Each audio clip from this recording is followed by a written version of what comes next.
앞으로 미래는 분명히 바뀔 겁니다. 블록체인은 빠른 속도로 굉장히 다양한 응용 분야에 접목되고 있습니다. AI가 우리를 대체하는 게 아니라 AI를 잘 쓰는 사람이 우리를 대체하게 될 것입니다. NFT라는 건 뭐냐면 일종의 등기 권리증입니다. 원본과 복사본을 구별 가능하게 해줍니다. 초판본이나 한정판의 개념이 생기고 실제로 그 사업을 하고 있습니다. 그래서 여러분들은 그럼 뭘 키워야 됩니까? 협업하는 방법, 협동조합의 가치를 실현하는 방법, 오픈소스 커뮤니티라는 게 어떤 식으로 동작하는지 그런 것들을 익히셔야 되겠죠.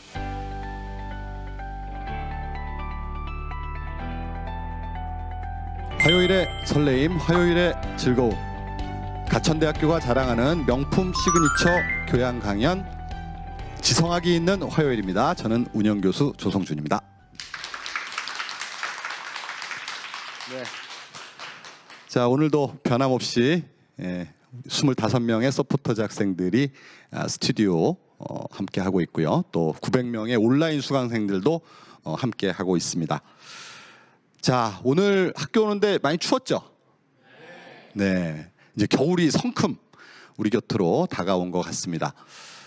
이제 점점 보면은 금방 어두워지고 그런 걸 보면 가을은 이제 점점 짧아지고 이제 겨울이 길어지고 있는 그런 느낌이고요. 또 이제 우리 올 한 해 2023년 시작된 지가 엊그제 같은데 벌써 이제 2달도 남지 않았습니다. 그런 걸 보면 세월이 참 빠르구나 이런 생각도 들고요. 또 그만큼 우리 2023년 남은 날들 하루하루가 굉장히 소중하게 느껴지는 그런 요즘입니다. 우리 학생들도 하루하루를 소중하게 그리고 보람 있게 보냈으면 좋겠습니다. 자, 그럼 본격적으로 지성학 강연 시작해 보겠습니다. 우리 그 지난 몇 주 동안 4차 산업혁명 주제로 강연을 들었는데 뭐 챗GPT, 블록체인 이런 얘기들이 많이 나왔는데 여러분들은 그 챗GPT나 블록체인이 뭔지 알고 계세요? 알고 계세요? 예. 잘 모를 줄 알았는데 근데 저는 사실 그 얘기는 많이 들었어요. 뭐 신문 같은 데 보면 매일 그 얘기뿐인데 사실은 제가 챗GPT가 뭔지 블록체인이 뭔지 또 그게 나의 삶과 어떤 관련이 있는지 저 잘 모르겠어요. 그래서 제가 오늘 이 강연자분을 이 자리에 모시게 됐는데요. 오늘은 바로 챗GPT 그리고 블록체인 그리고 우리 사회 및 일상생활에 그런 것들이 어떤 관계가 있는지 정말 확실하게 소개해 주실 4차 산업혁명의 전문가를 모셨습니다. 바로 고려대학교의 김승주 교수님이십니다. 자, 김 교수님은 성균관대학교에서 정보보호학으로 박사학위를 받으셨고요. 2011년부터 오늘 지금까지 고려대학교 정보보호대학원에서 교수로 재직을 하시면서 고대 스마트 모빌리티 학부장을 역임하셨고요. 또 현재는 디지털 정보처장을 맡고 계십니다. 그만큼 대학에서도 굉장히 중요한 이런 역할을 하고 계시고요. 또한 그 경찰청의 사이버 보안 자문위원 그리고 방송통신위원회 개인정보 법령 자문위원 대통령 직속 국방혁신위원 위원까지 지내신 정말 국가적으로도 또 중요하신 분이에요. 그래서 굉장히 지금 서로 원하는 데가 굉장히 많으신 그런 바쁘신 분인데 이렇게 화려한 경력을 가지신 정보학에서의 최고 실력자 우리 김 교수님이 우리 지성학에 바쁘신 일정에도 불구하고 와주셨습니다. 교수님께서는 이제 아마 방송이나 또 책으로 교수님을 이름을 들어본 학생들도 있을 텐데요. 어렵게 느껴지는 첨단 기술을 대중들이 쉽게 이해할 수 있도록 여러 또 저서도 쓰셨고 강연 활동도 많이 하시는 그야말로 팔방미인의 교수님이라고 할 수 있겠습니다. 자, 오늘 우리 김 교수님의 강연 너무너무 설레고 기대되는 마음으로 들어보겠는데요. 우리 온라인에 참여하고 있는 수강생들 우리 강연 중에 김 교수님께 질문 있으신 우리 수강생들은 질문을 마구 올려주세요. 그러면 제가 그 중에서 대표로 여러분들을 대표해서 교수님께 강연이 끝난 이후에 질문을 드리도록 하겠습니다. 자, 그러면 정보학의 스타, 4차 산업혁명의 대가 김승주 교수님을 앞으로 모시겠습니다. 큰 박수로 환영해 주세요.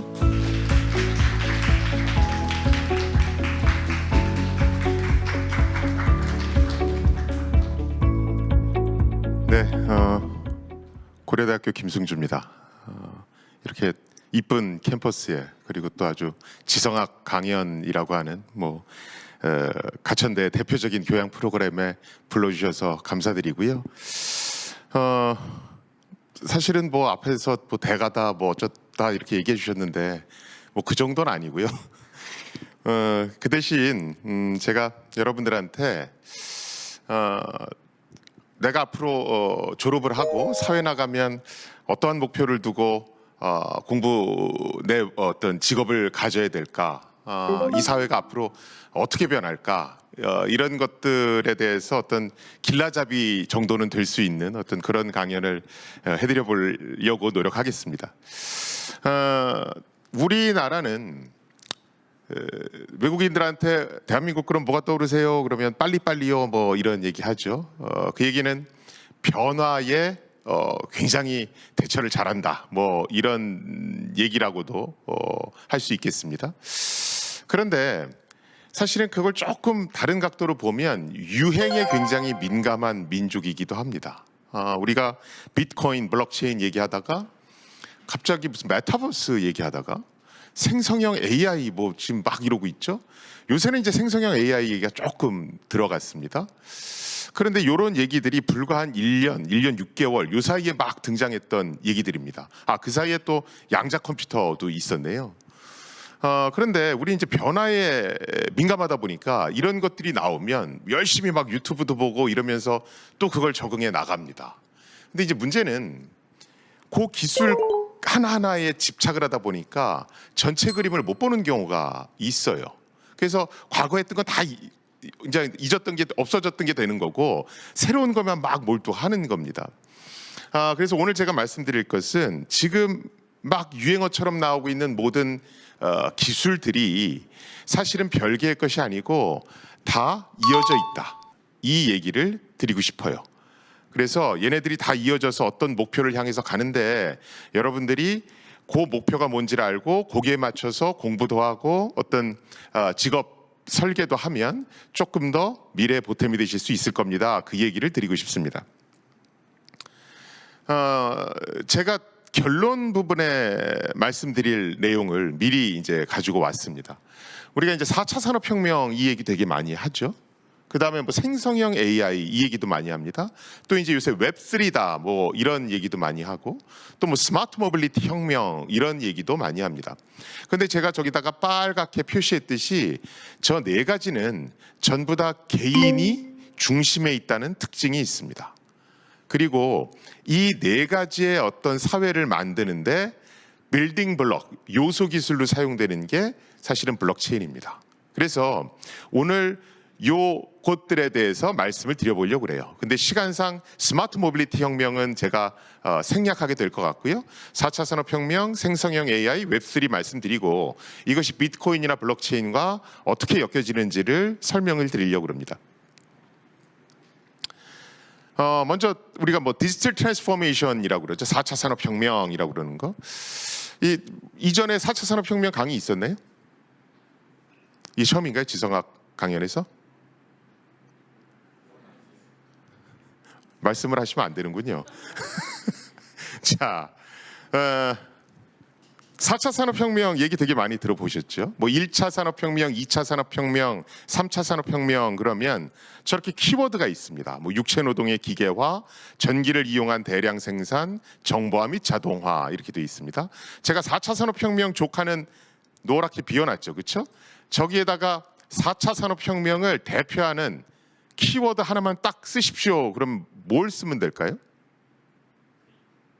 네? 조금만 크게 얘기해 주시겠어요?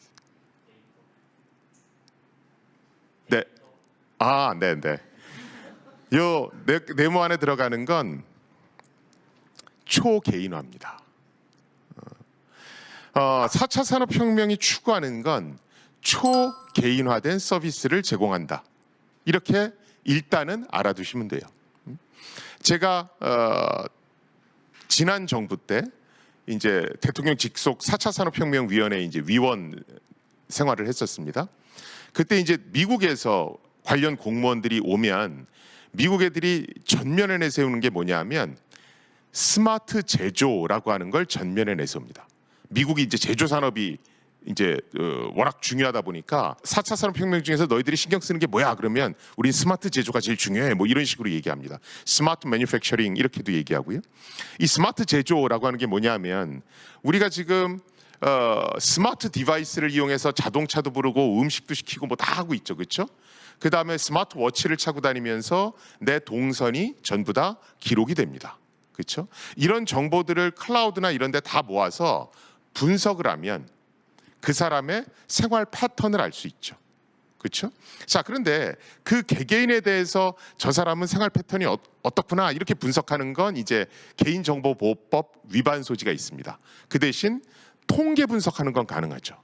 그렇죠? 그래서 여러 사람들이 저렇게 음식 주문하고 자동차 부르고 뭐 스마트워치로 동선 파악되고 이런 것들을 다 모아서 패턴 분석을 하는 겁니다. 통계 분석을 하는 거예요. 그러면 어느 동네 사람들이 몇 월 달에 어떤 거 좋아하는구나 이런 것들을 뽑아낼 수 있습니다. 그러면 그 계절에 그 동네 사람들이 원하는 것들을 생산할 수 있도록 그 정보를 공장으로 보내요. 그럼 공장에서 자동화된 로봇들이 그 물품을 생산해냅니다. 그걸 이제 무인 트럭에 실어서 해당 지역으로 보내는 거예요. 이걸 스마트 제조 이렇게 얘기합니다. 자, 이 스마트 제조가 현실화되면 어떤 일이 벌어지냐면 예를 들어서 우리 뭐 이마트를 가든 뭐 어떤 대형마트를 가든지 간에 어떤 동네를 가도 다 똑같은 거 팔죠. 그렇죠? 그런데 이 스마트 제조가 현실화가 되면 동네마다 파는 물건이 다 다릅니다. 왜냐하면 그 동네 사람들이 몇 월 달에 뭘 좋아하는지 패턴 분석이 끝났으니까. 그렇죠? 자, 이렇게 그 동네 사람들이 원하는 걸 소량 생산해서 거기다 갖다 놓으면 재고 관리의 부담이 사라지죠. 그렇죠? 이런 걸 우리가 스마트 제조 또는 맞춤형 대량 생산 이렇게 얘기합니다. 자, 이걸 하기 위해서는 우리가 데이터를 막 분석해야 될 거 아니에요. 어느 동네 사람들이 어느 시기에 뭐 좋아한다. 그 데이터를 빠른 시간 안에 분석해야 되니까 AI가 필요합니다. 또 정보를 읽어드려야 되니까 센서가 필요하죠. 저 데이터들이 여러 곳을 막 이렇게 넘나들어야 되니까 실시간으로 데이터가 수집돼야 되니까 5G 통신이 있어야 됩니다. 그 다음에 이 5G 통신을 타고 데이터들이 왔다 갔다 하죠. 저것들이 모여져서 추구하고자 하는 건 뭡니까? 개인한테 맞춤화된 서비스. 그렇죠? 그래서 4차 산업혁명의 화두는 개인화입니다. 어떻게 하면 개인 친화적인 개인 맞춤형 서비스를 제공할까? 그리고 AI다, 5G다, 센서다, 데이터다 이건 수단이죠. 그렇죠? 그런데 우리는 수단하고 목표를 조금 혼동하는 경향이 있습니다. 4차 산업혁명이 뭡니까? 그럼 AI인데요, 뭐 이런 거. 그걸 한마디로 뭐라 그럽니까? 5G 통신이요, 뭐 이런 거. 이건 전부 다 수단인 겁니다. 그래서 저희 기업은 AI 기업인데요. AI 기업이라서 저희는 4차 산업혁명 기업입니다. 이건 잘못된 거죠. 그렇죠? AI를 이용해서 초개인화된 서비스를 이끌어낼 수 있을 때까지 서비스를 만들어내야 되죠. 그렇죠? 자, 이런 4차 산업혁명 시대에 개인 맞춤형 초개인화 서비스를 제공하는 건 굉장히 중요하고 그 핵심에는 데이터가 있다는 걸 기업들은 정말 잘 알고 있습니다. 자, 그런데 문제가 있어요. 뭐냐면 데이터가 중요하다는 건 기업들이 다 합니다. 그런데 그 데이터를 나만 갖고 싶어 합니다. 그걸 우리가 정보의 가두리 양식 이렇게 얘기하죠. 여러분들 위키피디아 아시죠? 위키피디아는 어느 검색 엔진을 써도 다 검색이 됩니다. 근데 우리나라에 뭐 위키피디아 비슷한 서비스들이 있죠. 포털에서 제공하는 그런 것들은 구글에서 검색 안 되죠. 왜요? 막아놨으니까. 그렇죠? 이런 걸 정보의 가두리 양식이라고 그럽니다. 4차 산업혁명 시대에 나 데이터 갖고 뭘 해봐야 되겠다. 그래서 데이터를 수집하는 건 나쁘지 않아요. 그런데 문제는 그 데이터를 나만 가질 거야. 이러면 문제가 생깁니다. 정보의 독과점 문제가 생기는 거죠. 자, 4차 산업혁명 얘기는 뒤에 가서 좀 더 하기로 하고요. 요새 또 생성형 AI 얘기가 많이 나오죠. 뭐 제너레이티브 AI 뭐 이렇게도 얘기하는데 많은 사람들이 앞으로는 AI가 우리를 대체할 거야. 뭐 그래서 우리 이제 다 죽었어. 뭐 터미네이터가 우리를 뭐 다 점령할 거야. 뭐 이런 얘기를 하시는 분도 있습니다. 근데 저는 그렇게 아주 비관론자는 아니고요. 제가 제일 좋아하는 문구가 지금 여러분들 화면에 보시는 저 빨간 박스 쳐진 저 문구입니다. 얼마 전에 이제 SNS에 저게 떠서 화제가 됐었는데 AI가 우리를 대체하는 게 아니라 AI를 잘 쓰는 사람이 우리를 대체하게 될 것이다. 저는 뭐 거기에 100% 동의합니다. 사실은 챗 GPT라고 하는 생성형 AI가 관심을 끌게 된 건 저 지금 보시는 저 도표 때문입니다. 1억 명 가입자를 모으는데 걸리는 시간을 도표로 나타낸 거예요. 그런데 우리 지금 OTT 서비스 중에 가장 유명한 것 중에 하나가 넷플릭스죠, 그렇죠? 넷플릭스가 1억 명 이용자를 달성하는데 10년 걸렸습니다. 그리고 요새 뭐 많이들 이용하는 인스타그램이 1억 명 이용자 달성하는데 2.5년 걸렸습니다. 근데 챗 GPT를 만든 오픈 AI가 1억 명 이용자를 달성하는데 2달 걸렸습니다. 엄청난 거죠. 그래서 사람들이 생성형 AI가 차기 먹거리가 될 수도 있을 것 같은데 뭐 이러고 지금 달려들고 있는 겁니다. 사실은 인공지능이라고 하는 단어는 굉장히 오래전부터 나왔죠. 그래서 지금 화면에 보시듯이 존 맥카시라고 하는 저분이 1956년에 인공지능이란 단어를 처음 사용했다. 뭐 이렇게 돼 있습니다. 그런데 여기서 중요한 건 저 그래프를 보면 한 번 떨어지고 또 한 번 떨어지고 해서 떨어지는 시기가 2번 있죠. 그렇죠? 저걸 이제 AI의 겨울 이렇게 얘기합니다. 사람들이 AI가 되게 뭐 많은 걸 해줄 줄 알았는데 이거 별로 아니네? 이러면서 기대가 이제 꺾이는 거예요. 그러면서 사람들 관심이 완전히 사라지는 겁니다. 그게 AI의 겨울이다 이렇게 표현합니다. 첫 번째 AI의 겨울은 언제 왔냐 하면 자, 인공지능 사람의 뇌같이 스스로 모든 걸 생각하고 어떤 답을 내는 그런 걸 만들어야 되겠다. 너무 팬시하잖아요, 그렇죠?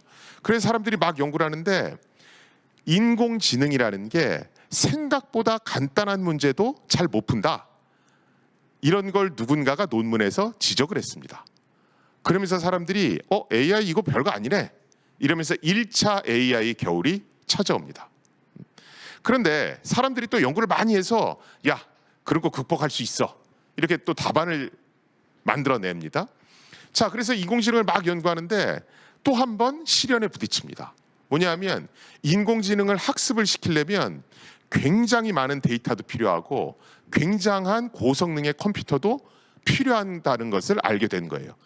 그러면서 다시 2차 AI 겨울이 옵니다. 그러다가 인터넷 플랫폼 기업들이 등장하고 데이터들이 쌓이기 시작합니다. 그래서 AI 학습 데이터를 모으는데 별 문제가 없게 돼요.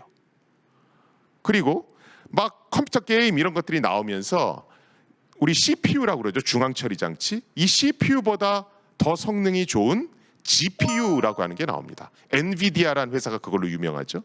이 GPU라는 게 나오면서 데이터를 처리할 때 고성능 컴퓨터가 필요한 문제도 해결이 됩니다. 그러면서 또 AI에 막 사람들이 몰려들기 시작하는 거예요. 그러다가 이제 알파고라는 게 툭 튀어나왔죠. 그런 사람들이 바둑을 이긴단 말이야? 이렇게 생각합니다.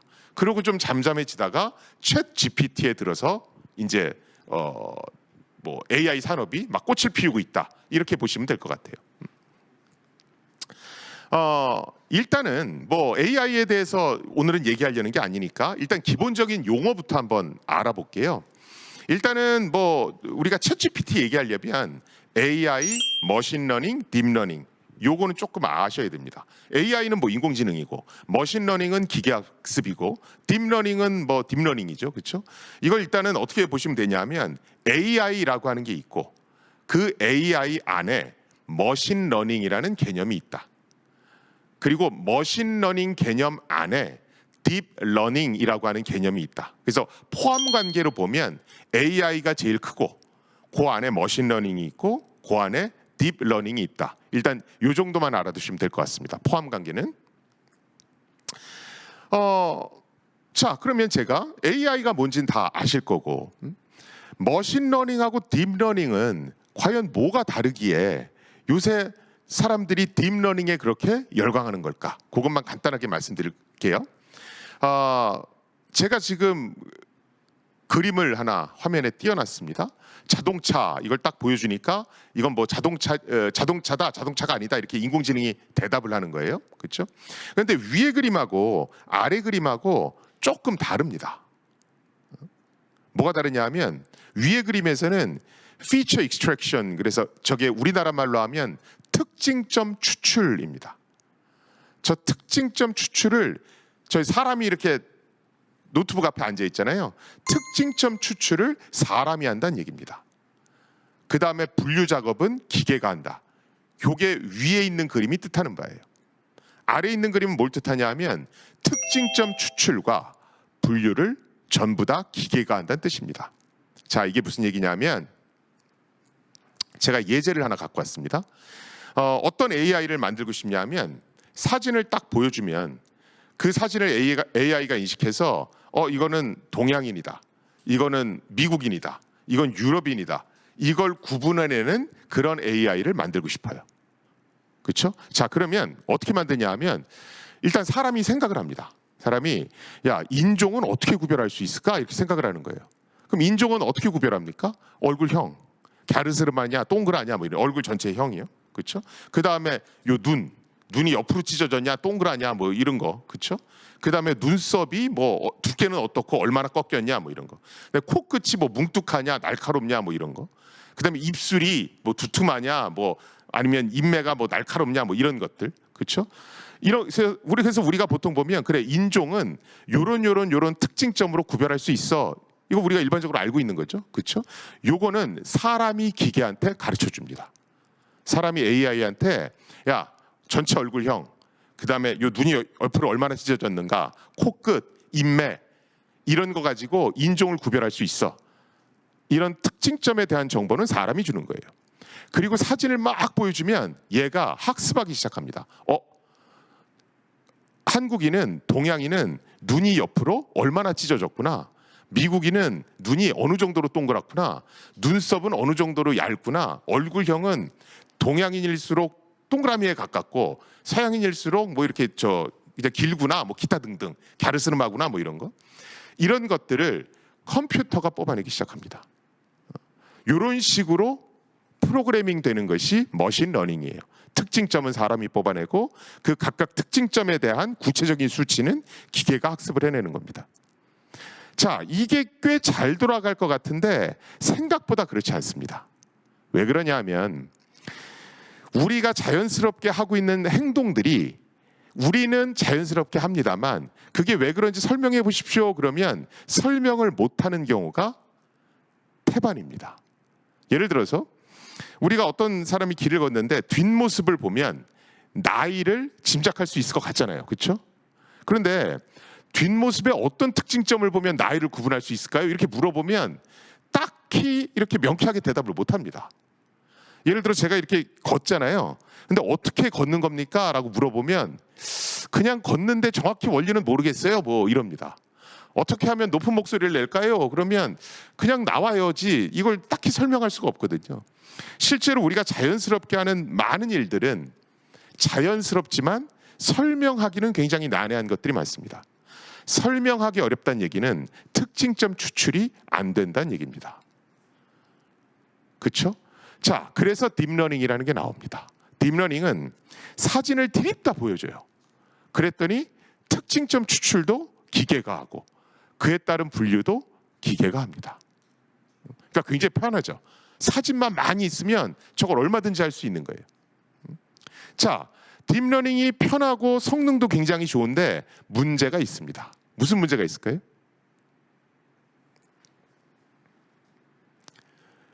설명이 안 됩니다. 알파고가 바둑에 수를 딱 뒀습니다. 근데 바둑 해설자가 어떻게 했어요? 설명을 못 하죠. 그렇죠? 특징점을 사람이 입력하지 않았기 때문에 얘가 왜 이 답을 냈는지가 설명이 안 됩니다. 이게 딥러닝의 가장 큰 문제 중에 하나입니다. 이게 왜 문제냐면 딥러닝은 이미지를 인식하는 데 탁월합니다.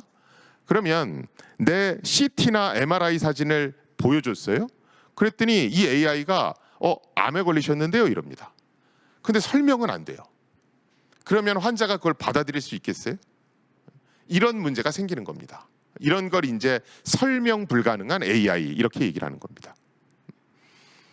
자, 이 딥러닝을 조금 더 자세히 들어가 보면 딥러닝이라고 하는 건 기본적으로 인간의 뇌 구조를 본따서 AI를 만들겠다는 겁니다. 인간의 뇌에는 저렇게 뉴런이라고 불리는, 제가 A라고 해놨죠. 저런 뇌세포들이 쫙 모여 있습니다. 얘네들이 지금 C라고 그림에 있는 걸 보면 하나의 뉴런이 다음 뉴런으로 정보를 전달하죠. 그렇죠? 저걸 이제 시냅스라고 얘기합니다. 자, 저걸 프로그래밍 할 때는 어떻게 하냐면, 그래 뉴런, 저 그럼 수학 공식으로 표현하지 뭐. 그래서 어떤 인풋이 들어오면 어떻게 아웃풋을 낸다. 요거를 지금 화면에 보시는 B와 같이 그냥 수학 공식으로 표현하는 겁니다. 그러면 저 B라는 수학 공식이 다음으로 계속해서 정보를 전달해 줄 거 아니에요. 그렇죠? 뉴런이 붙어 있는 것처럼 요걸 쫙 붙이면 그림 D 같이 나옵니다. 그래서 맨 앞에 도달한 정보가 계속 다음으로 합쳐지고 쪼개지고 합쳐지고 쪼개지고를 반복하면서 결론까지 가는 거예요. 저 중간에 있는 층이 여러 개다. 그래서 우리가 딥이라고 얘기를 합니다.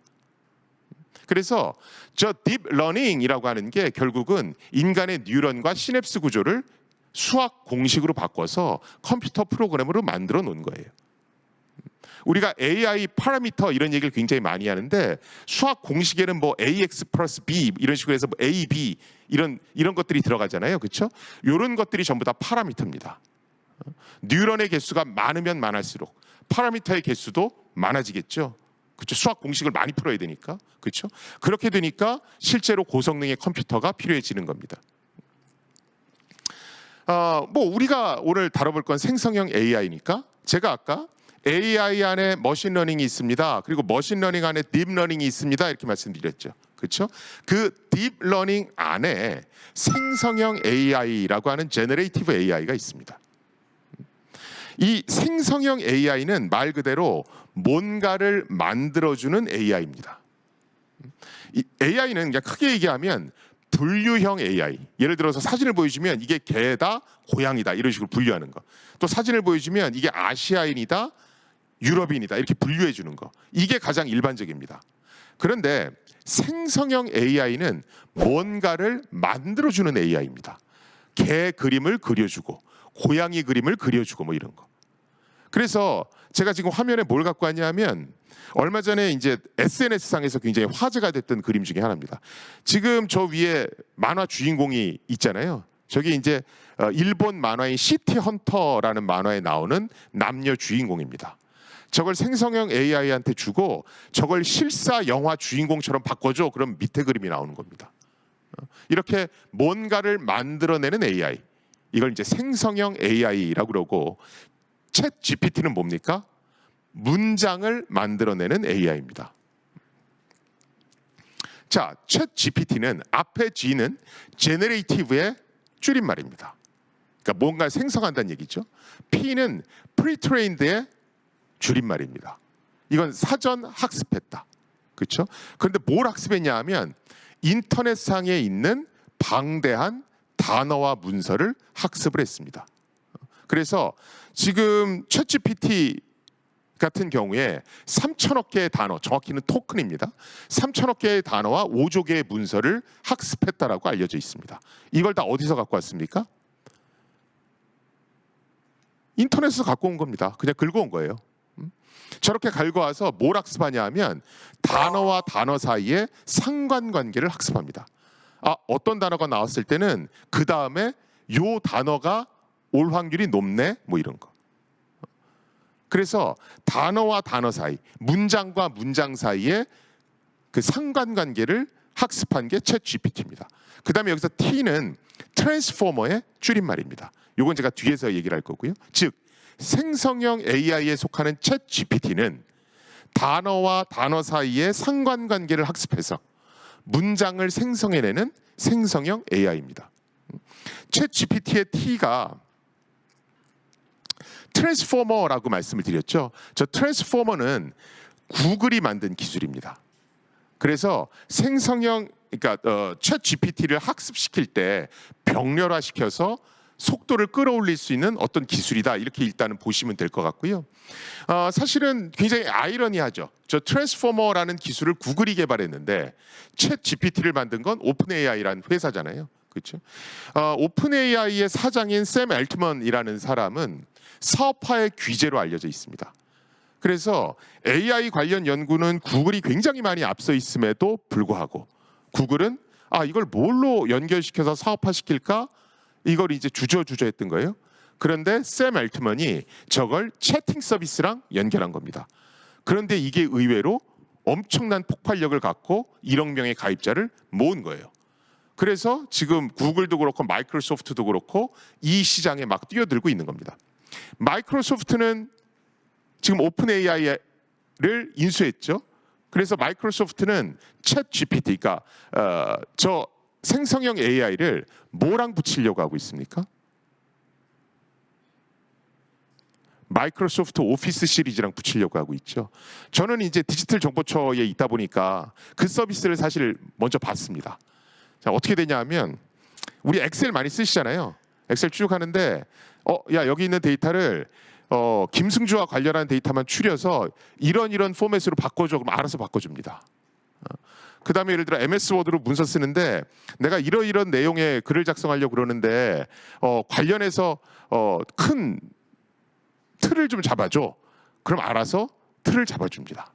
저 같은 경우에는 많이 쓰는 게 어떤 때냐면 강의 계획 썼을 때 이런 걸로 강의하려고 그러는데 16주 강의하려면 어떻게 해야 될까? 요약부터 해서 다 써줍니다. 그러면 내가 그걸 조금만 수정하면 되죠. 그래서 사실은 챗 GPT는 문장을 만드는데 굉장히 뛰어난 성능을 보이는 생성형 AI입니다. 그래서 문장을 만드는 데만 집중하다 보니까 틀린 말을 할 수도 있어요. 그렇죠? 얘는 그럴듯하게 보이는 문장을 만드는 게 얘의 목표지 옳은 문장을 만들어내는 게 얘의 목표는 아닙니다.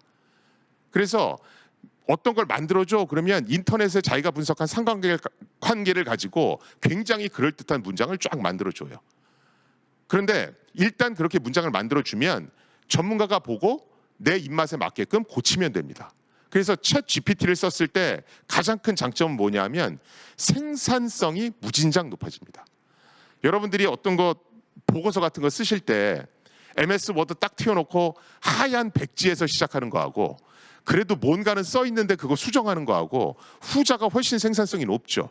그래서 마이크로소프트는 MS 오피스 시리즈에 생성형 AI를 붙이는 겁니다. 제가 이 생산성 얘기는 뒤에 가서 한번 더 얘기를 할 겁니다. 자, 이번에 이제 웹3 얘기를 한번 해볼게요.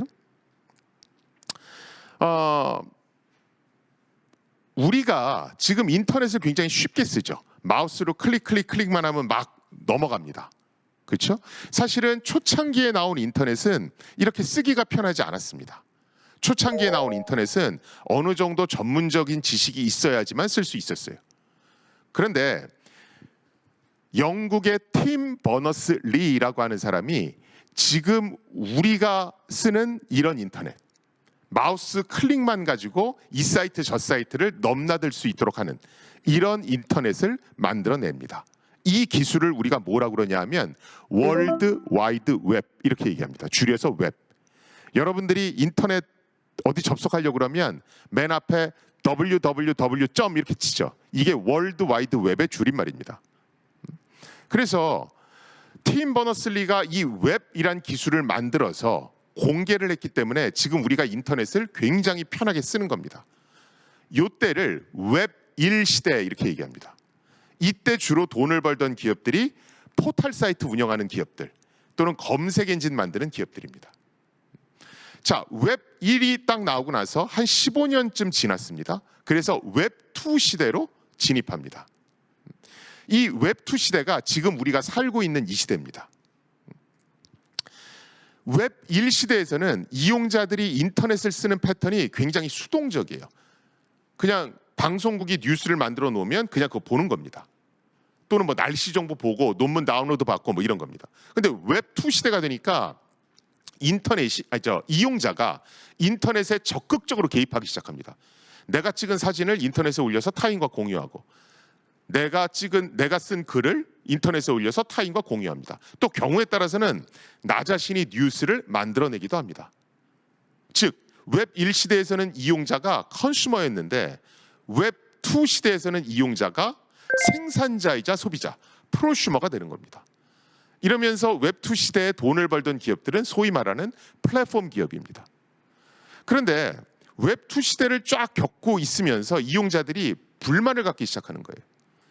야, 인터넷에 올린 글, 사진 뭐 이거 다 내가 만든 건데 왜 나는 거기에 합당한 권리를 보장받지 못하지?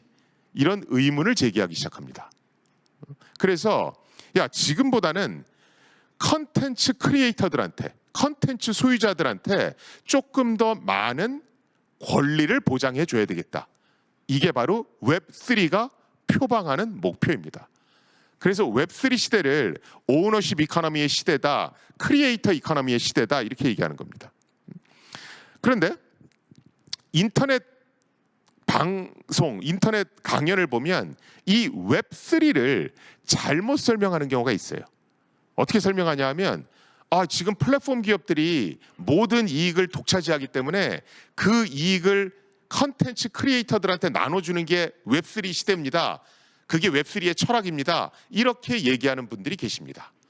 그런데 사실은 그건 잘못된 겁니다. 왜냐하면 단순히 이익, 즉 수수료를 나눠주는 게 웹3의 정신이면 유튜브나 아프리카 TV는 웹3 기업으로 분류돼야 돼요. 왜냐하면 유튜버들이나 BJ들한테 수수료를 나눠주니까.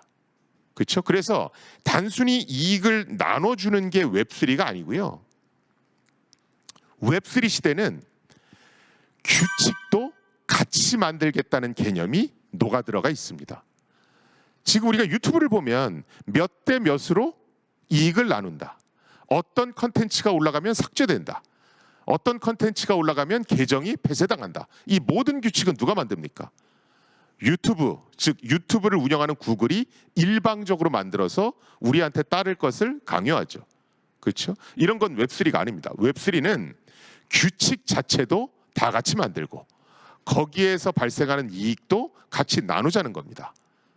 즉 거버넌스 문제가 해결이 돼야 그걸 우리가 웹3다 이렇게 얘기하는 겁니다. 왜 저 거버넌스가 중요해집니까? 인터넷 플랫폼 기업의 독과점 문제가 해를 거듭할수록 문제가 되고 있으니까. 그렇죠? 그래서 사실은 웹3에서 가장 중요한 건 거버넌스입니다. 바로 그래서 사실 우리가 요새 ESG다 이게 얘기 되게 많이 하잖아요. 그렇죠? 그리고 많은 기업들이 저걸 하려고 합니다. 그런데 우리나라 기업들이 대부분 하는 건 E 또는 S에 국한돼 있어요. G는 거버넌스거든요. 그렇죠? 그래서 ESG를 제대로 하려면 G도 손을 대야 됩니다. 그래서 사실은 웹3라고 하는 게 갑자기 툭 튀어나온 게 아니고 저 ESG의 G와 어느 정도는 그 철학이 연결돼 있습니다. 자, 지금 제가 4차 산업혁명 말씀드렸고 생성형 AI 말씀드렸습니다. 그리고 웹3 말씀드렸죠. 그런데 이 세 개는 공통점이 있습니다. 중심에 개인이 있죠. 4차 산업혁명, 초개인화된 서비스를 제공하는 것. 생성형 AI, 개인의 생산성을 높여주는 기술. 웹3, 개인의 권리를 신장시켜주는 걸 목표로 하는 것. 그래서 이 세 가지는 전부 다 그 중심에 개인이 있습니다. 사실 여기서 얘기는 안 했지만 스마트 모빌리티 혁명도 마찬가지입니다. 자, 이번에는 비트코인하고 블록체인 얘기를 좀 해보겠습니다. 일론 머스크, 뭐 엄청나게 암호화폐 좋아하죠. 그렇죠? 그런데 이게 언론에 알려지질 않았지 팀 쿡도 2021년 11월에 나도 암호화폐에 투자하고 있고 개인적으로 연구하고 있다. 이렇게 밝혀서 화제가 된 적이 있습니다.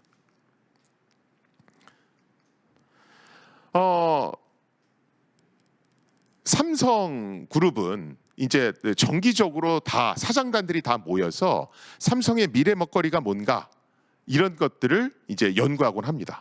그런데 한동안 이걸 안 하고 있다가 작년 9월에 5년 만에 삼성 사장단 회의를 했습니다. 모든 계열사 사장들이 모여서 이제 회의를 하는 겁니다. 이때 초청 강연이 열렸었고요. 이때 이제 제가 참석해서 그때 강연했던 주제도 블록체인입니다.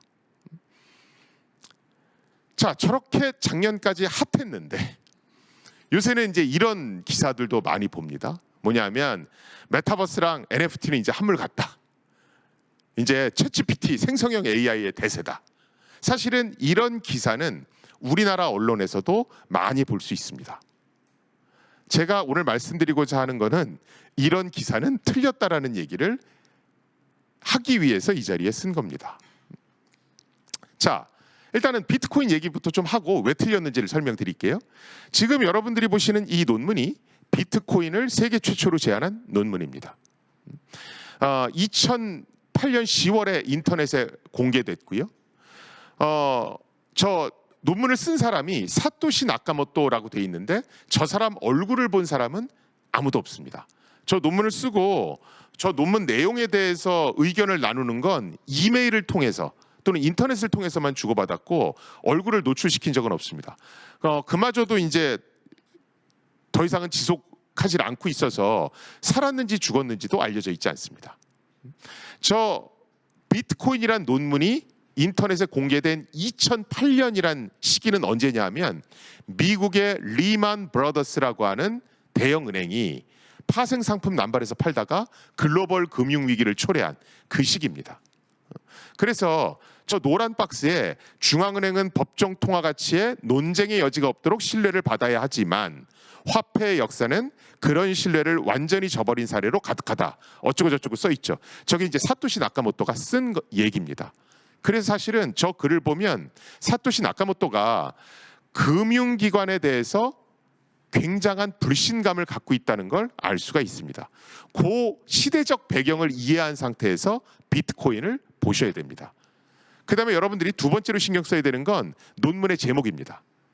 우리가 뭐 암호화폐다, 가상자산이다 이런 얘기 되게 많이 하잖아요. 그렇죠? 근데 논문에는 뭐라고 돼 있습니까? 일렉트로닉 캐시 이렇게 돼 있죠. 저게 우리나라 말로 하면 전자화폐입니다. 그래서 원래 비트코인 같은 걸 부르던 이름은 전자화폐입니다. 암호화폐, 가상자산 이런 건 비트코인이 워낙 사회적 이슈가 되다 보니까 나중에 만들어진 용어입니다. 저는 편의상 전자화폐라는 용어를 쓰도록 하겠습니다. 제가 뭐 토론회라든가 인터넷 강연 이렇게 질의응답 같은 거 받으면 이제 많이 나오는 질문 중에 하나가 그거 뭐 비트코인 나온 지 얼마 되지도 않았는데 거기에 사람들 너무 열광하는 거 아닌가요? 그거 다 거품 아닌가요? 뭐 이런 얘기를 하시는 걸 종종 들어요. 그런데 이 전자화폐의 역사는 생각보다 꽤 오래됐습니다. 많은 분들이 비트코인이 세계 최초의 전자화폐라고 알고 계신데 그렇지는 않고요. 세계 최초의 전자화폐는 지금 화면에 보시는 저분이 만들어냈습니다. 저분은 데이비드 차움이라고 불리는 분이고요. 엄청나게 유명한 과학자입니다. 저분이 정말 좋은 기술을 많이 개발을 했는데 그 기술들이 전부 다 공통된 목표를 갖고 있습니다. 뭐냐면 어떻게 하면 인터넷 공간에서 이용자의 프라이버시를 보호할 수 있을 것인가.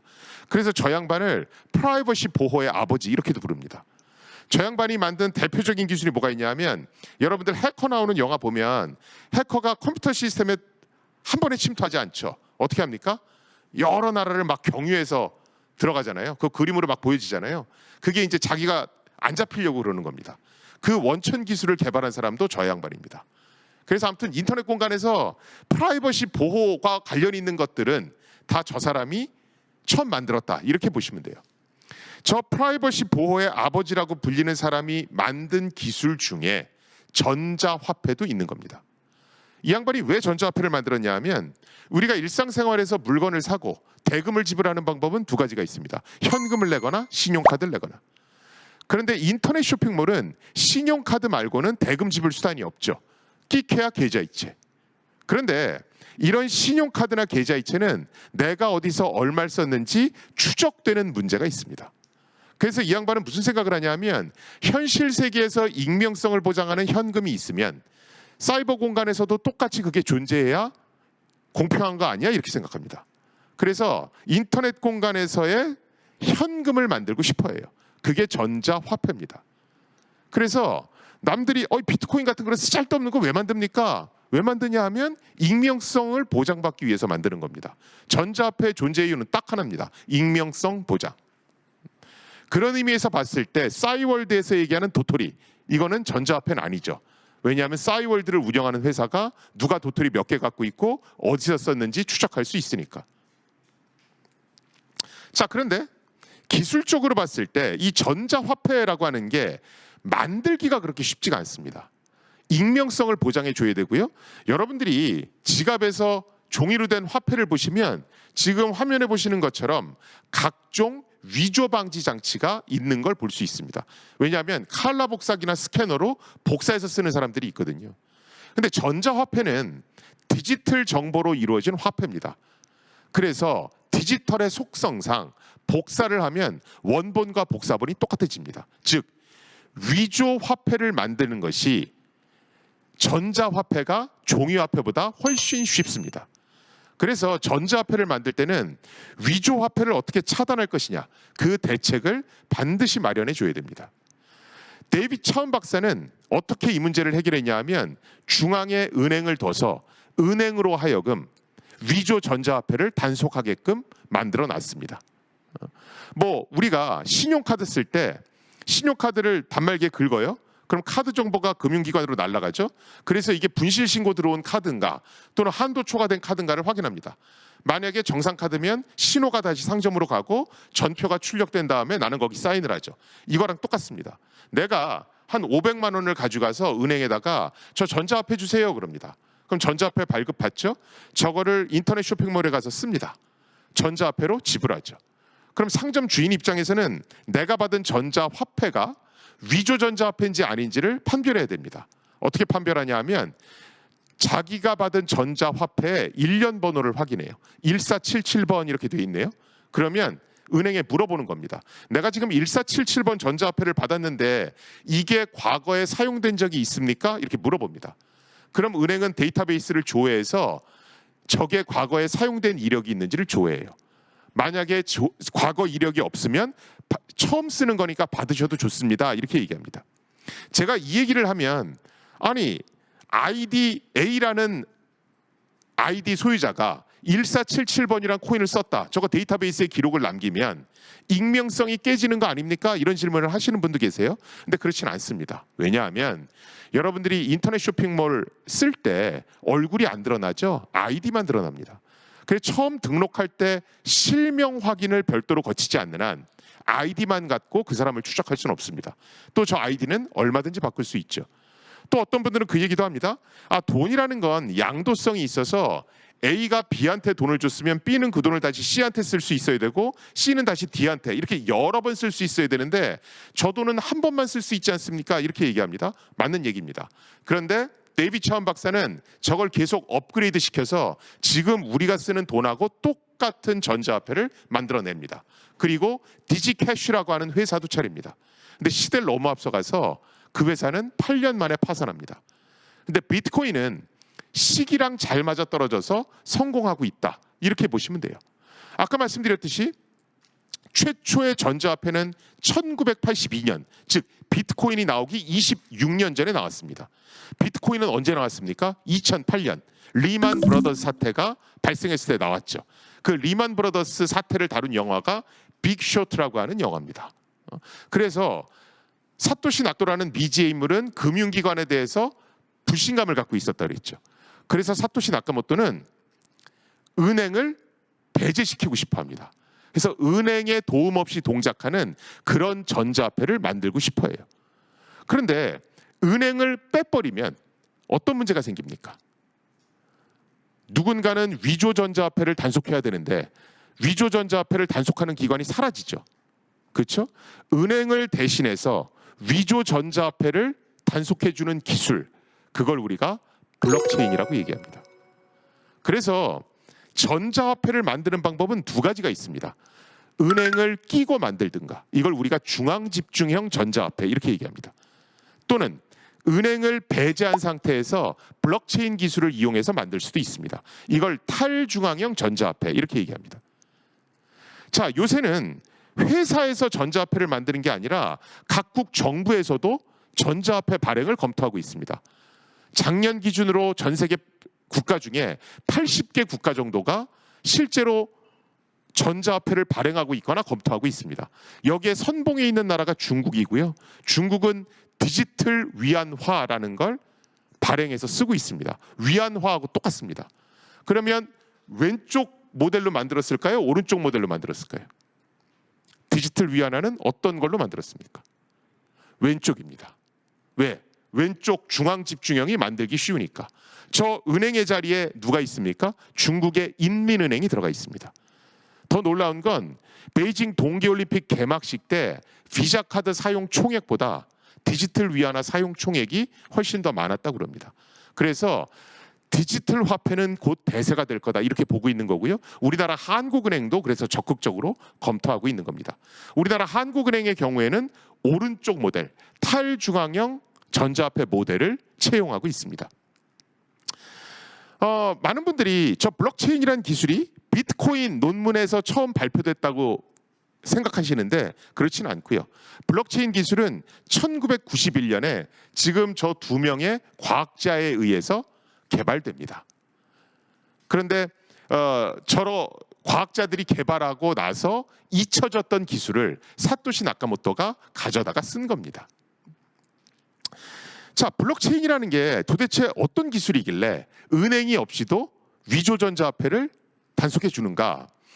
여러분들이 미국 여행 하시다 보면 저런 사인을 보실 수가 있어요. 네이버후드 워치라고 돼 있죠. 저게 뭐냐면 야, 우리는 모든 동네 주민이 이방인들을 감시한다.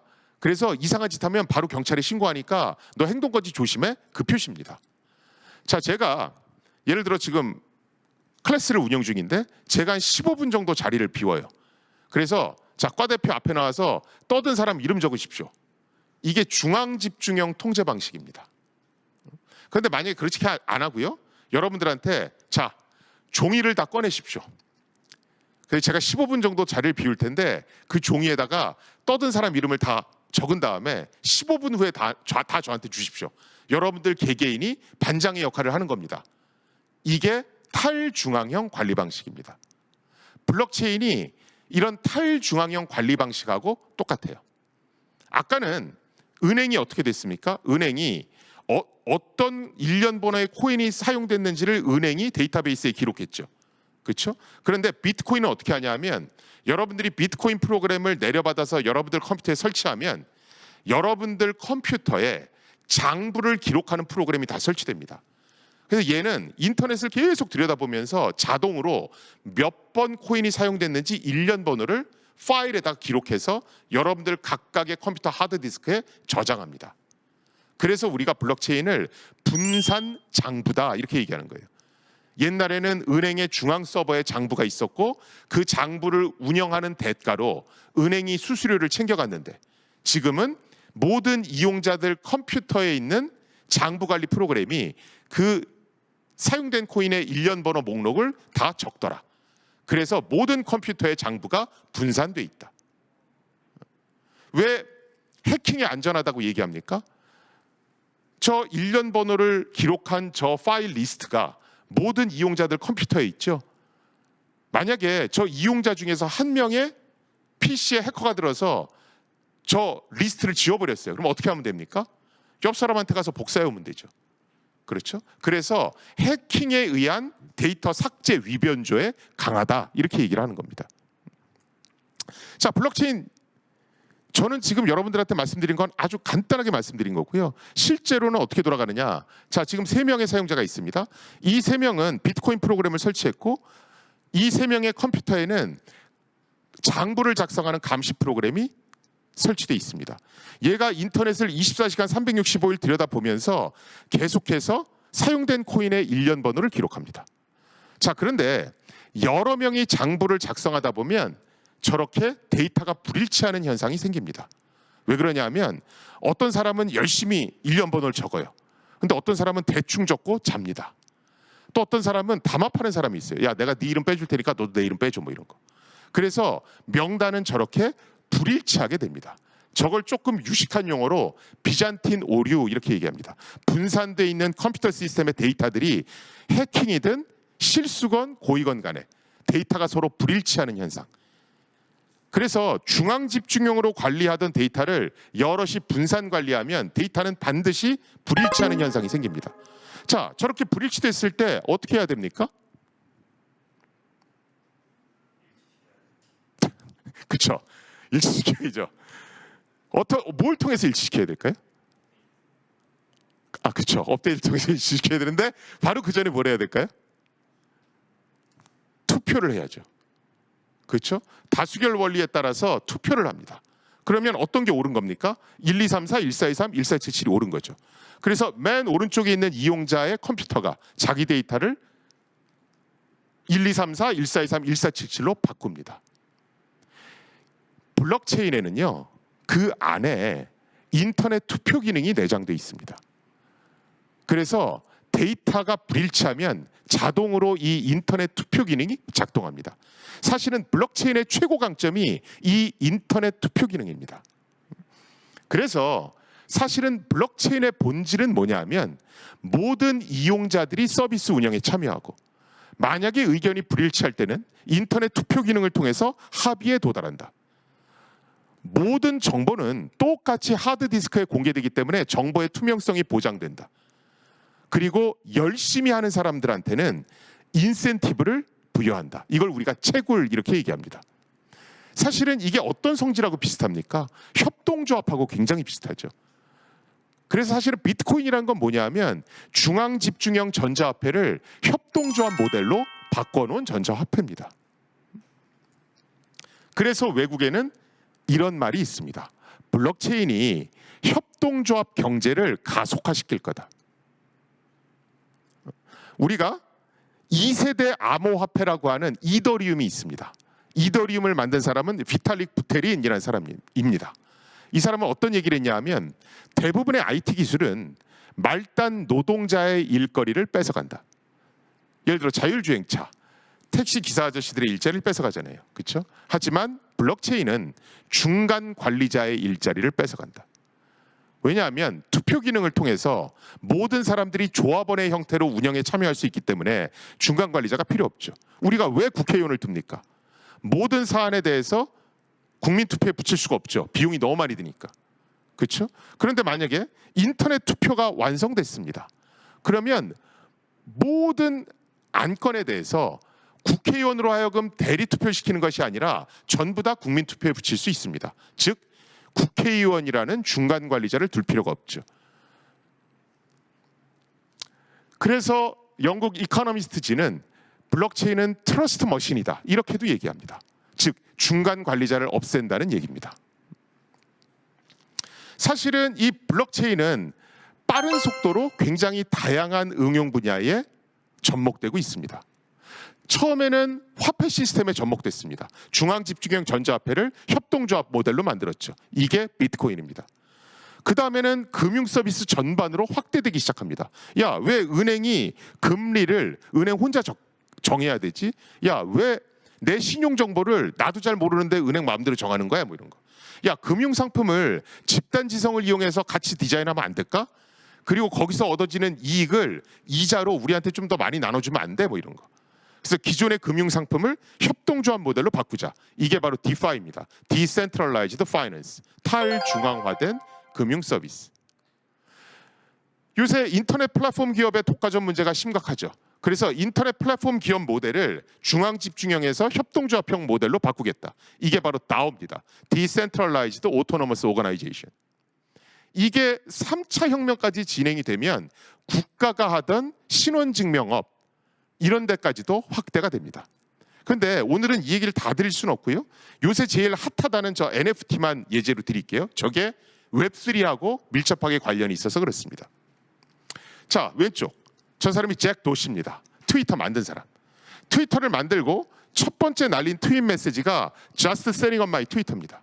저걸 291만 5천 달러에 팔았습니다. 어떻게 팔았는지 제가 뒤에 가서 말씀드릴게요. 오른쪽에 있는 그림. 저게 마이크 윈켈만이라는 작가가 매일매일 컴퓨터 그래픽으로 그린 그림입니다. 1000일 동안 매일매일 그래서 그림 1000장을 그리고 그걸 하나로 이어붙였습니다. 실제를 보면 저게 굉장히 큽니다. 저걸 783억 원에 팔았습니다. 살아있는 작가가 받은 금액 중엔 세 번째에 해당합니다. 이 두 가지 모두 NFT라는 것과 관련이 있습니다. 오른쪽에 있는 저분은 마리킴이라는 작가입니다. 이분이 컴퓨터 그래픽으로 왼쪽에 있는 Missing and Found라는 저 소녀 그림을 그렸습니다. 저건 6억 원에 낙찰됐습니다. 저것도 NFT와 연관성이 있습니다. NFT라는 건 뭐냐 하면 일종의 등기권리증입니다. 그래서 제가 디지털 그림을 하나 가져왔죠. 사자가 뭐 총 메고 뛰고 있네요. 저것의 NFT가 밑에 있는 겁니다. 저 그림의 이름 해놓고 클라우드 페스트 어택 라이언 이렇게 돼 있죠. 디스크립션 해놓고 그림의 설명이 있습니다. 그리고 더글라스 메가더 리차드 페리 그래서 그림을 그린 사람 소유주의 이름이 있습니다. 맨 아래에 이미지 해놓고 뭐 이상한 거 있죠. 저게 저 사자 원본 그림이 저장돼 있는 곳의 인터넷 주소입니다. 등기권리증하고 되게 유사하죠. 그렇죠? 뭐 건물지 주소 있고 소유주 이름 있고 매매 이력이 있는 게 등기권리증이잖아요. 그런데 저 등기권리증과 유사한 저 디지털 그림에 대한 정보가 블록체인에 있는 겁니다. 무슨 뜻이냐면 그래 이 그림의 소유주는 누구 맞고 원본이 어디 저장돼 있지 이걸 이용자의 과반수 이상이 동의해주면 블록체인에 기록되는 겁니다. 만약에 내가 저 그림을 다른 사람한테 팔았어요. 그럼 소유권이 이전되죠. 그걸 이용자의 과반수 이상이 동의해주면 소유주가 바뀌는 겁니다. NFT가 뭔지 아시겠죠?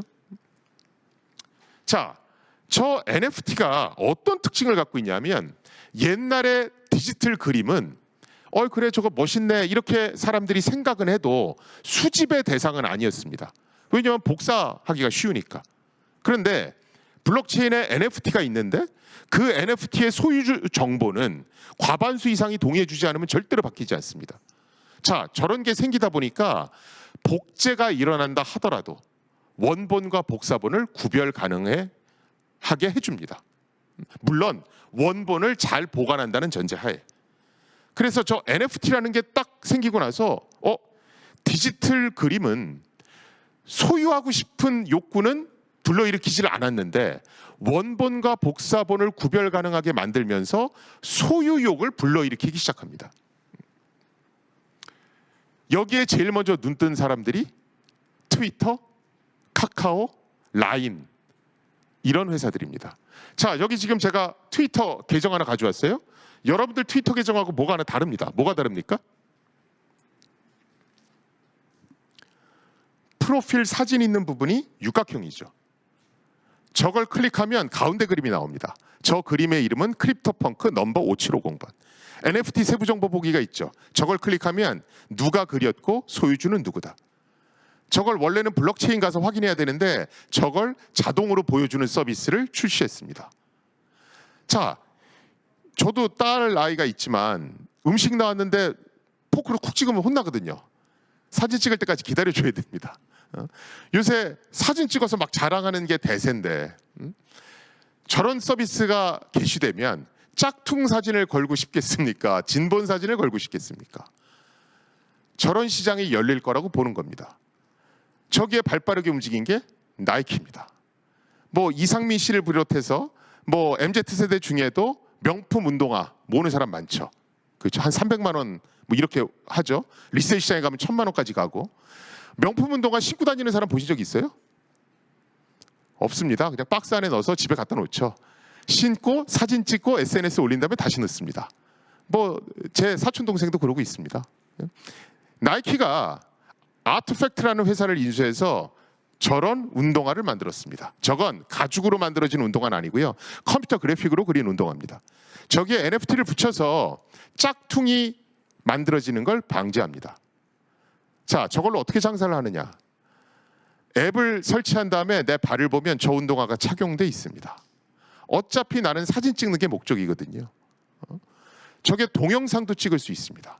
AR, VR 기능이 발전하면 저 사진은 훨씬 더 정교해지죠. 저 전자 운동화만 전문적으로 디자인하시는 분도 있습니다. 이게 장사가 잘 되니까 어떻게 합니까? 후드티까지도 확대합니다. 그래서 저 후드티 막 버쩍버쩍하고 막 날개 나오고 뭐 난리도 아닙니다. 저 시장에 펩시나 이런 회사들이 뛰어드는 겁니다. 자, 데미안 허스트라고 물방울 그림으로 유명한 사람입니다. 저 물방울 그림 쭉 있죠. 이 양반은 저렇게 그림을 그리잖아요. 그럼 저걸 디지털로 뜹니다. 그 다음에 그 디지털 그림에는 NFT를 붙여서 짝퉁이 나오는 걸 방지해요. 그 다음에 물어봅니다. 저 유화로 된 걸 사실래요? 디지털 그림을 사실래요? 디지털 그림을 선택하면 원본을 태웁니다. 이게 또 엄청나게 팔립니다. 지난달에도 미국의 유명한 작가가 저 NFT가 붙은 디지털 그림을 판매했는데 뭐 금방 매진이 됐습니다. 저기에 발빠르게 움직인 게 카카오 엔터테인먼트입니다. K-웹툰, 디지털 만화죠. 디지털 만화 많이 보지만 수집의 대상은 아닙니다. 우리가 종이로 된 만화, 종이로 된 소설 초판본 같은 건 사서 모으죠. 그런데 디지털 만화는 복사가 쉽기 때문에 수집을 하려고 하지 않습니다. 그런데 NFT를 붙이면 초판본이나 한정판의 개념이 생기죠. 실제로 그 사업을 하고 있습니다. 아까 제가 웹 얘기하면서 팀 버너스-리라는 사람이 만들었다고 그랬죠. 오른쪽 하단에 있는 사람이 팀 버너스-리입니다. 이 사람은 자기가 월드와이드 웹을 개발했을 때 만들었던 소스 코드 버전 1 거기에 NFT를 붙여서 팔았습니다. 이제는 스타벅스가 뛰어듭니다. 스타벅스 가면 스타벅스 카드 있죠. 플라스틱 카드 팔죠. 그게 무늬가 독특해서 그걸 사 모으시는 분들이 있어요. 근데 그게 막 앨범 두께도 있고 그렇잖아요. 그래서 디지털 파일로 만들어서 거기에 NFT를 붙여서 짝퉁을 방지합니다. 이제는 명품 업체도 나섭니다. 명품을 사면 품질 보증서 주죠. 그 품질 보증서를 NFT로 대체하는 겁니다. 이게 어떤 효과가 있냐면 NFT는 등기권리증이랑 비슷하다고 그랬잖아요. 그래서 A가 B한테 팔았고 B가 C한테 팔았고 C가 D한테 팔았다. 이 매매 이력이 남습니다. 이 매매 이력이 남으면 중고시장에서 짝퉁이 유통되는 걸 방지할 수 있습니다. 게다가 예를 들어 아이유라는 가수가 뭐 자선행사에서 자기 백을 팔았다. 그럼 그것도 NFT에 기록되겠죠? 그러면 중고백이 신품보다 더 비싸질 수도 있는 겁니다. 새로운 시장이 열리는 거죠. 자, 앞에서부터 제가 4차 산업혁명부터 블록체인까지 쭉 말씀드렸죠? 그럼 얘들이 과연 어떻게 서로 얽히는가? 4차 산업혁명에서 데이터가 중요한 건 사실입니다. 그런데 기업들이 정보의 가두리 양식을 하려고 그런다고 그랬죠. 그렇죠? 처음에는 가머니설로 꼬십니다. 데이터가 다 모여서 경쟁업체를 다 고사시키고 난 다음에는 가불이 뒤바뀝니다. 그렇죠? 그러면서 무리한 요구를 하죠. 수수료를 올리든가 기타 등등. 그래서 4차 산업혁명 시대에 데이터는 되게 중요한데 특정 기업이 독점하는 건 막아줘야 됩니다. 그러려면 데이터베이스를 어떻게 만듭니까? 모두가 공동으로 관리하는 데이터베이스로 바꿔줘야죠. 그래서 4차 산업혁명 시대에서는 인터넷에 수집된 데이터는 특정 회사 서버에 들어가는 게 아니라 블록체인이라고 하는 공동으로 관리하는 DB에 들어갑니다. 저 데이터는 누구든지 들여다보고 활용할 수 있어요. 그래서 AI 분석, 빅데이터 분석을 해서 초개인화된 맞춤형 스타트업들을 잔뜩 만들어냅니다. 2위에 올라가는 도시를 스마트 시티라고 얘기합니다. 그래서 스마트 시티와 블록체인을 검색해 보시면 스마트 시티와 블록체인은 굉장히 궁합이 잘 맞는다. 이런 기사를 굉장히 많이 볼 수 있고요. 우리나라 스마트 시티의 기본 계획에서도 밑바탕에는 블록체인을 쓰는 걸로 돼 있습니다. 우리나라와 반대되는 행보를 한 데가 있죠. 어디냐 하면 캐나다입니다. 캐나다는 스마트 시티를 만들 때 블록체인이 들어갈 자리에다가 어떤 기업을 갖다 놨습니까? 전 세계에서 가장 데이터 분석을 잘하는 구글을 갖다 놨습니다. 시민단체가 들고 일어났죠. 아니 지금도 구글의 독과점이 문제인데 도시 데이터를 통으로 구글에 넘겼다가 무슨 일을 당하려고 그러느냐.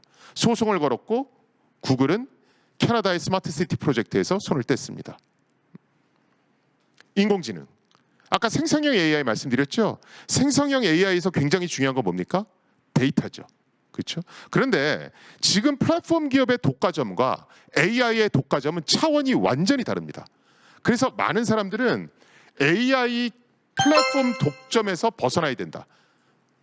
이 얘기를 항상 합니다. 자, AI 플랫폼 독점에서 벗어나려면 어떻게 해야 됩니까? 후발업체가 계속 들어올 수 있도록 여지를 남겨놔야 되죠. 후발업체가 들어오려면 어떻게 해야 됩니까? 데이터가 있어야죠.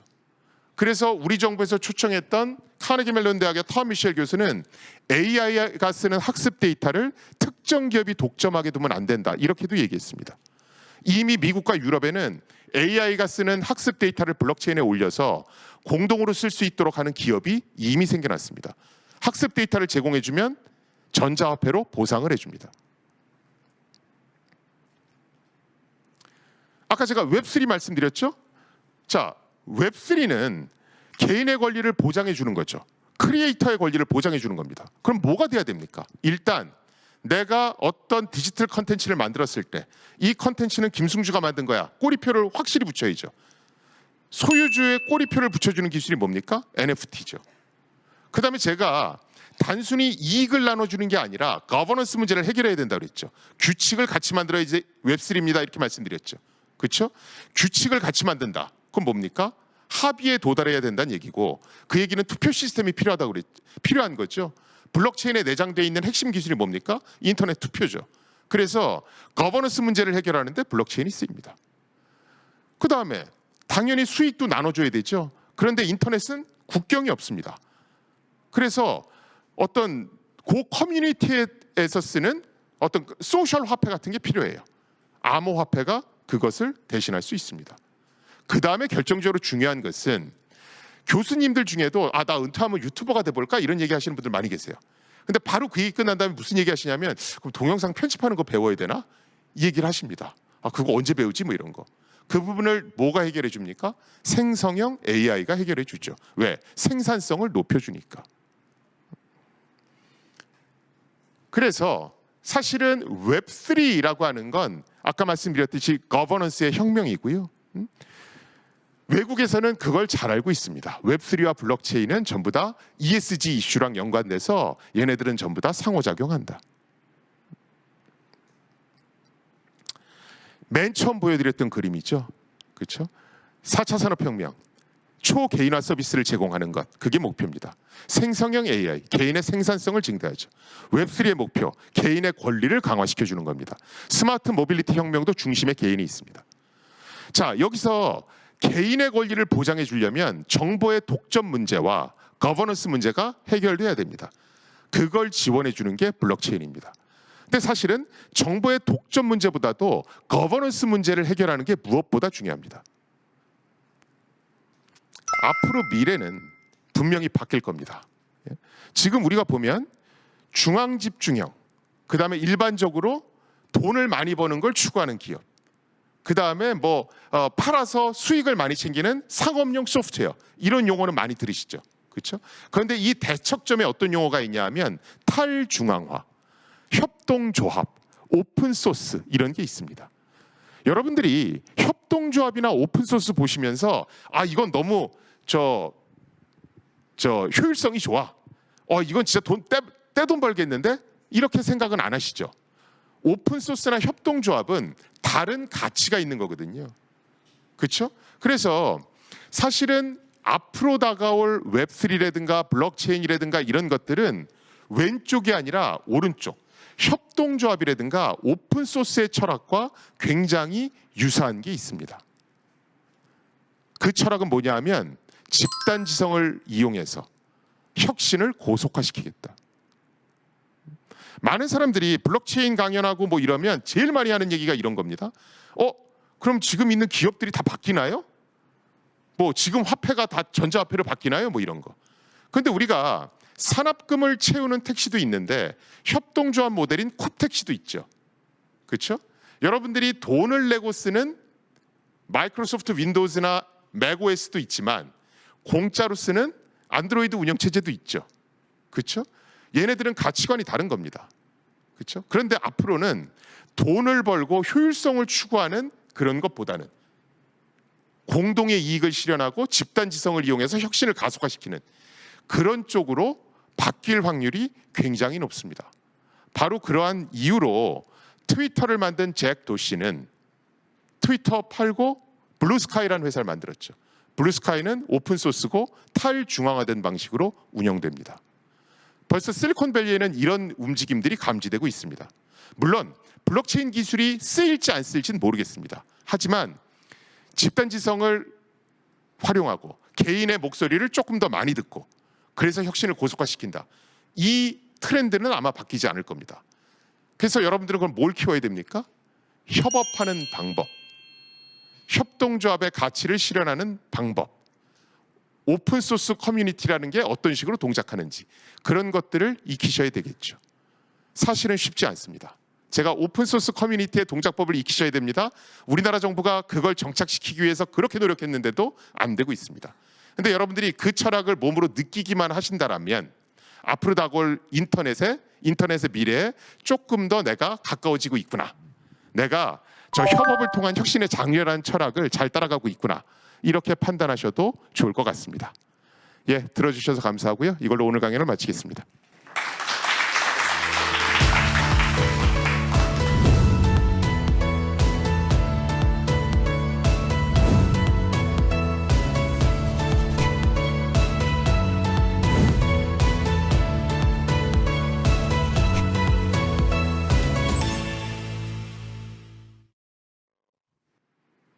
들만 하셨나요? 네. 네, 그럼 뭐 질문 주시면 제가 아는 한도 내에서는 답해 올리도록 하겠습니다. 네, 안녕하세요. 컴퓨터공학과 정예지입니다. 좋은 강연 감사합니다. 블록체인 기술을 사용하면 데이터를 탈중화해 데이터의 신뢰성을 보장할 수 있다고 말씀해 주셨습니다. 소유주에게 꼬리표를 달기 위해 사용하는 NFT 외에도 블록체인 응용 분야가 있을까요? 사실은 블록체인이라고 하는 것은 아까 말씀드렸듯이 어떤 인터넷 투표 기능이 내장돼 있고 정보를 모두한테 투명하게 공개하는 성질이 있습니다. 협동조합 성질이 있기 때문에 예를 들어 데이터의 독점이 우려되는 분야. 아까 제가 뭐 AI 학습 데이터 공유, 뭐 4차 산업혁명 시대 데이터 공유하는 거 이런 분야에 당연히 쓰일 수 있고요. 또는 우리가 요새 보면 공급망 보안 이래서 어느 부품을 어떤 회사에서 만들었고 뭐 이런 게 되게 투명하게 관리돼야 되는 그런 분야가 있습니다. 그래서 이 공급망 보안 분야에 또 블록체인이 굉장히 많이 쓰이곤 있습니다. 그래서 아마 앞으로 블록체인은 조금 이렇게 탈중앙화 필요하거나 투명성이 되게 강조돼야 되는 부분들 이런 데 아마 중점적으로 쓰이지 않을까 싶습니다. 이미 그런 기업도 많이 나와 있고요. 네, 또 다른 질문 있으신가요? 네. 안녕하세요. 간호학과 송다현입니다. 과제를 할 때 어떤 교수님은 챗 GPT를 권장하시는 분도 있고 반대로 금지하시는 분도 있는데요. 교수님께서는 연구 논문을 작성하실 때 챗 GPT 같은 AI를 사용하시는지 궁금합니다. 저는 연구 논문 쓸 때 하진 않고요. 강의 계획서 쓸 때 씁니다. 매년 똑같은 강의 계획 쓰기 너무 힘들어갖고. 자, 교수님마다 철학이 있으세요. 지금은 이제 상상도 못하겠지만 저는 이제 90학번인데 제가 막 공부할 때 공학용 계산기를 지참하게 해야 되는가 말아야 되는가 이거 갖고 막 논란이 있었던 적이 있습니다. 근데 지금은 뭐 그냥 지참시키거든요. 전 챗GPT도 똑같다라고 봐요. 이제는 그러니까 예전에는 막 리포트 쓸 때도 손으로 다 써오라고 그랬거든요. 근데 이제 워드 하잖아요. 똑같이 챗GPT를 쓸 수밖에 없게 될 겁니다. 왜냐하면 기술상 챗GPT가 작성한 건지 아닌 건지를 판단할 수가 없습니다. 기술적으로 그렇습니다. 그래서 지금은 학생들한테 쓰게 하는 수밖에 없어요. 그 대신 시험 문제라든가 레포트라든가 이걸 되게 정교하게 내야 되겠죠. 그리고 사실은 지금까지 분석된 바에 의하면 많이 아는 사람일수록 챗GPT나 생성형 AI의 결과물이 훨씬 더 좋습니다.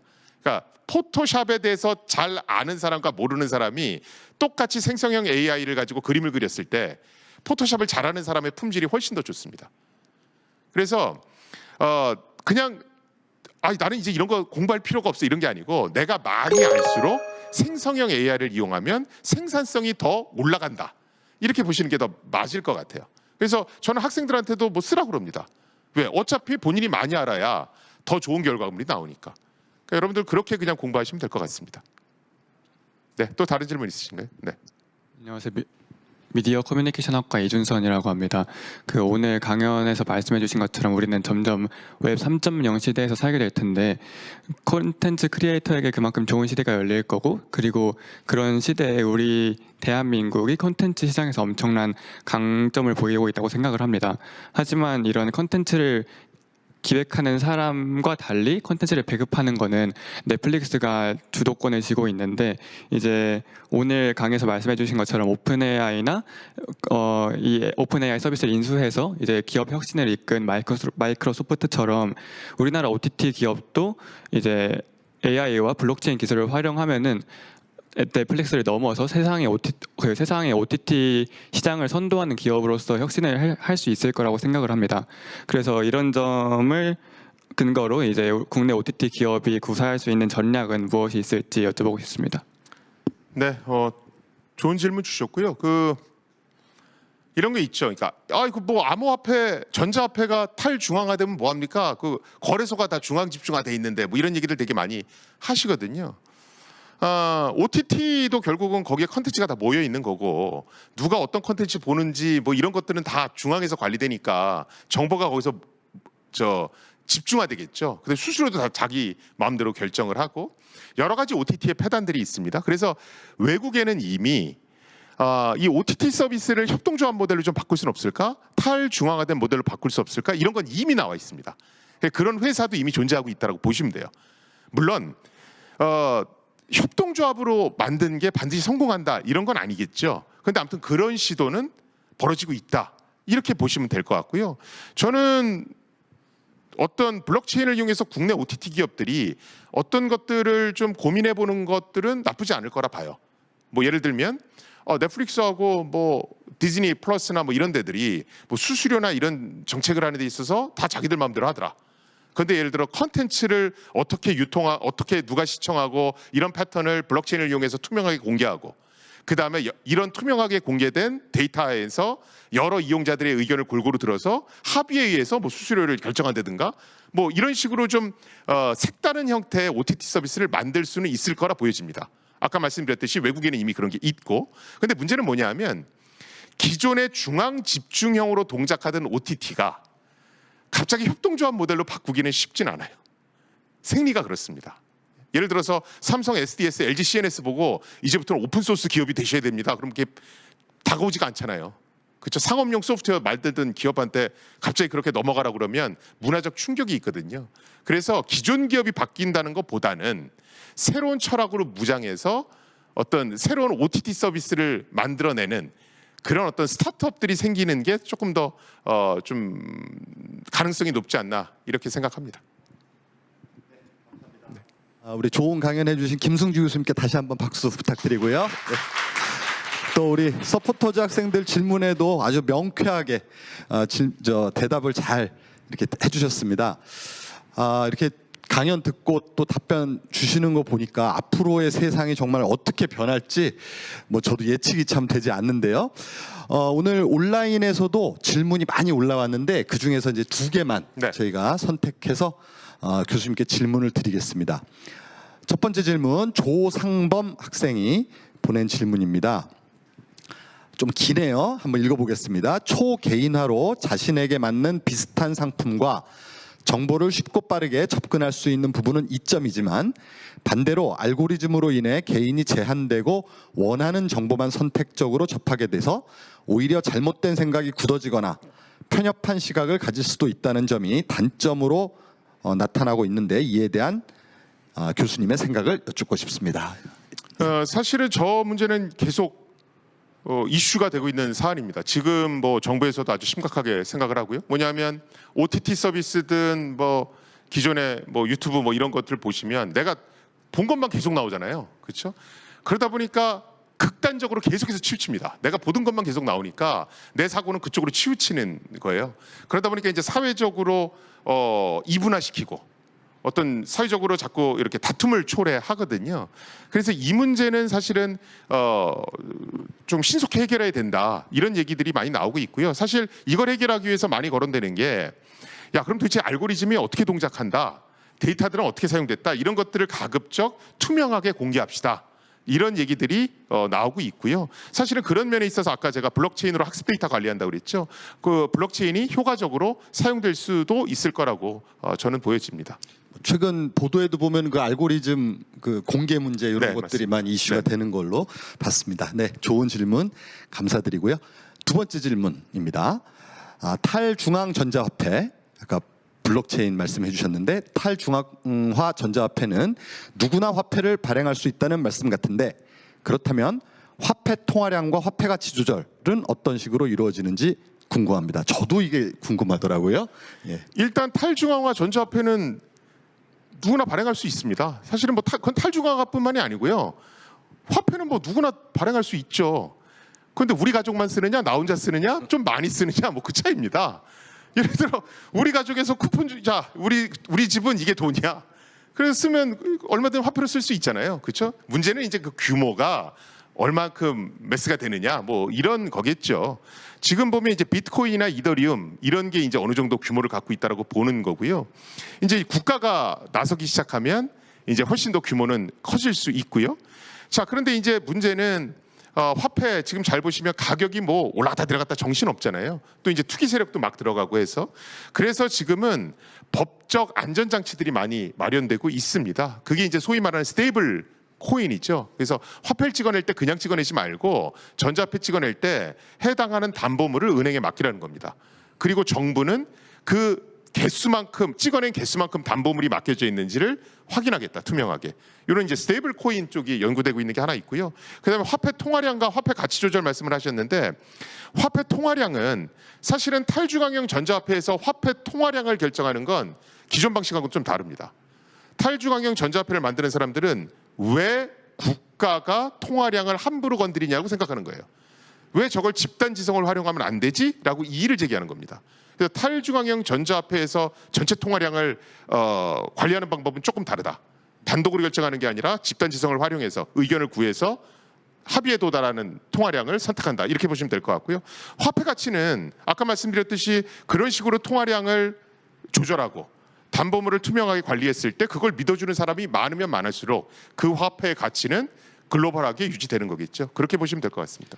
네, 앞으로는 이 그 정부로 대표되는 어떤 중앙 권력하고 집단 지성 간의 좀 대결 양상이 되지 않겠는가, 뭐 그런 생각도 좀 그렇죠. 드네요. 페이스북이 그 시도를 했다가 거의 뭐 기업 해체될 뻔했죠. 네. 네, 앞으로 흥미진진하게 지켜보겠습니다. 자, 이제 끝으로요. 우리 이제 뭐 좋은 강연 또 질의응답 다 들었는데 우리 이제 교수님께서는 또 집필 활동도 열심히 하셨고 또 책도 많이 내셨는데 이 여러 개의 저서 중에서 우리 저 대학생들이 한번 꼭 읽어보면 유익할 만한 책 한 권을 추천해 주신다면 어떤 책을 추천하시겠습니까? 사실은 제가 이제 주로 쓴 책들은 블록체인, 코인 관련한 거고 이거는 저희 대학에서 이제 교재로 쓰고 있습니다. 저희는 이제 블록체인 강연을 제가 경영대하고 저희 공대에서 하기 때문에 근데 교양으로 볼 때는 좀 여러 가지를 아셨으면 좋겠어요. 예를 들어서 앞으로 인터넷은 어떻게 바뀔까?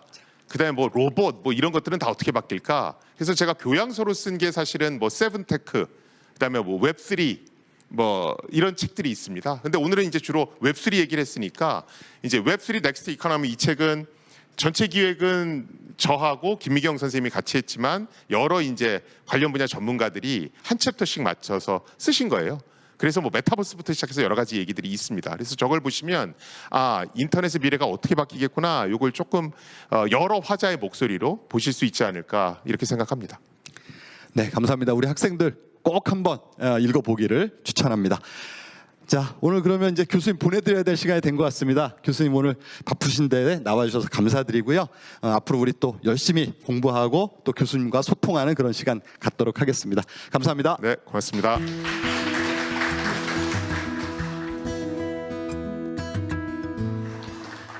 자, 앞으로 전개될 우리 4차 산업혁명 시대가 정말 어떤 시대가 될지 궁금하고 저는 이제 사실 챗 GPT 뭐 블록체인 말은 많이 들었는데 뭔지 잘 몰랐는데 오늘 굉장히 막 명쾌하게 설명을 해주셨고 그러다 보니까 이게 굉장히 앞으로 우리가 적용돼야 될 분야가 정말 넓다는 생각이 들었어요. 그래서 여러분들이 상상력을 발휘하면 발휘할수록 그 상상력은 현실이 된 그런 시대가 오지 않나 싶습니다. 자, 오늘 지성학 강연 또 유익한 강연으로 함께 했고요. 지금 시간 4시 30분이니까 우리 수강생들은 5시까지 세 문장 소감문하고 강연 만족도 조사 참여해 주시면 감사하겠습니다. 아까 서두에도 말씀드렸지만은 날씨가 많이 쌀쌀해지고 있어요. 우리 학생들 건강 관리 유의하시고요. 또 다음 주 지성학에서 함께 만나도록 하겠습니다. 감사합니다.